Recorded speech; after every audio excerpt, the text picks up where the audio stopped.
I'll tell you one more story about my days in the call center because it's very relevant to this idea of believing in the products you sell.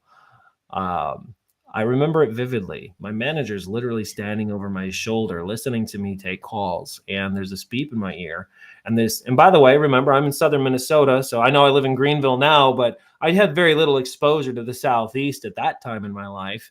So this sweet southern lady picks up the phone, and I start going through my script, and all I was trying to do was upgrade her package for $5 more per month to the digital box. So we would send her a digital box so she could get digital cable instead of analog cable. And this was back when, the mandated analog to digital transformation thing. So Charter, of course, was capitalizing on that to upsell all their customers.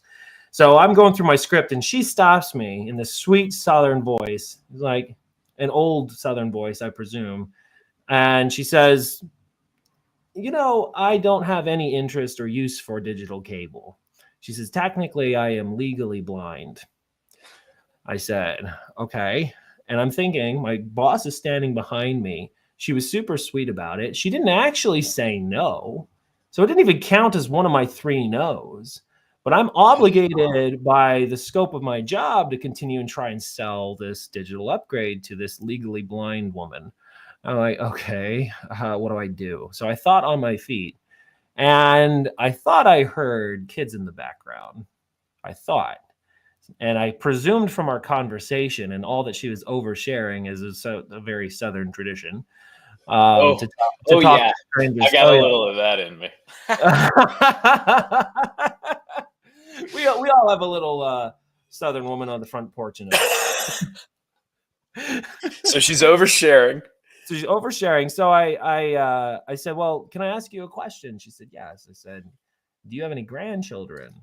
I don't know if it's politically correct to ask that question anymore, but back then it wasn't a big deal. I was like, do you have any grandchildren? She said, oh yeah, of course I do. I said, are they over very often? She says, all the time. I said, well, when they're over, do they watch TV very often? She's like, oh, the box is never off, she says. I said, well, hey, I appreciate how this digital upgrade may not have a direct impact for yourself. However, your grandchildren will very much appreciate the higher quality in picture and the better sound and the more reliable connection or whatever. I don't even remember what the features and benefits were.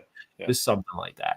She said, you know what? I think you're really right. And so I ended up selling digital cable to a legally blind woman. That's a sentence I can say, and it's absolutely true. It sounds like you did it right. You know what I mean? Like, as far as sales goes, you should be looking for pain or opportunity and presenting value and a solution to it. You didn't hammer away on, well, you can listen to it. It's better sound. You didn't lie to her.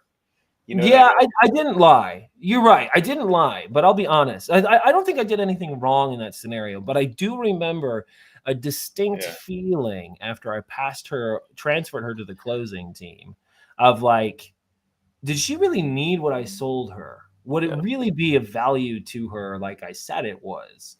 And the answer I had to give myself was probably she'd have been fine without it, to be completely frank. Her grandchildren probably do not really care about audio quality and picture quality to the extent that they want grandma to spend $5 a month more for it. The true impact was slim to none. Now the cost was slim to none as well.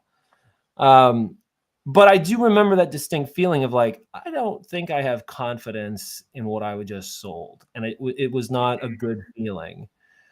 Yeah. Contrast that with some of the sales experiences I've been privileged to have in the latter parts of my career, where I've been able to help businesses save thousands of dollars.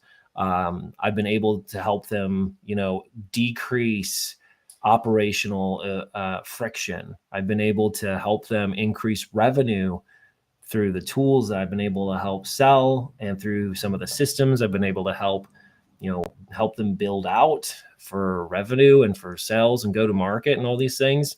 And when you see a customer win on that side of the equation, you get an intense pride that comes with that.